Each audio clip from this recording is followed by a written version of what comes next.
आलू को लेकर आप लोगों ने प्रोटेस्ट किया है। उत्तर प्रदेश में देखने को मिल रहा है, पूरी हमारी फर्रुखाबाद की बेल्ट, कन्नौज हो गया, मैनपुरी हो गया, आसपास के सभी क्षेत्र, एटा, जहां आलू की उपज होती है, आज वहां पे किसानों में हाहाकार मचा हुआ है। आलू के दाम नहीं मिल पा रहे हैं, किसान दुखी है। भारतीय जनता पार्टी की सरकार चुनाव प्रचार के लिए तो बाहर निकल के ये बड़े शौक से आते हैं, सज धज के आते हैं, लेकिन आज जब हमारा किसान बर्बाद हो रहा है तब ये लोग कोई भी किसानों की दुविधा को नहीं समझ पा रहा है। इसको लेके आज हमारा यह पूरा आज हम सभी सांसद इकट्ठा हुआ है इसी चीज़ को लेकर यहाँ पे। लगातार अगर किसानों की अगर हम हालत देखें आज, तो लगातार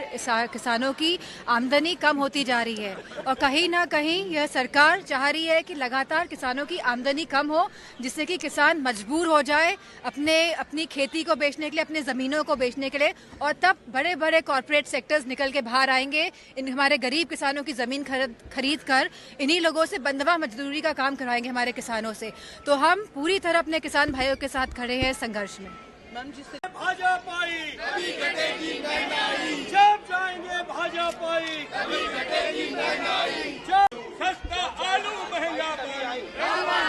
सबसे चालू सस्ता आलू महंगा बालू, जब जाएंगे भाजपाई मूल्य दो, आलू किसानों को मूल्य दो, आलू किसानों को मूल्य दो, चलेगी नहीं चलेगी किसान विरोधी ये सरकार, नहीं चलेगी नहीं चलेगी किसानों पे अत्याचारी ये सरकार, नहीं चलेगी नहीं चलेगी किसानों पे अत्याचारी ये सरकार, नहीं चलेगी। बाबा निकला सबसे चालू, सस्ता आलू महंगा बालू, बाबा निकला सबसे चालू, सस्ता आलू महंगा बालू, बाबा निकला सबसे चालू, सस्ता किसानों पे अत्याचार बंद करो, बंद करो, आलू किसानों पे अत्याचार बंद करो, बंद करो, आलू किसानों पे अत्याचार बंद करो, बंद करो, मूल्य दो, आलू किसानों को मूल्य दो,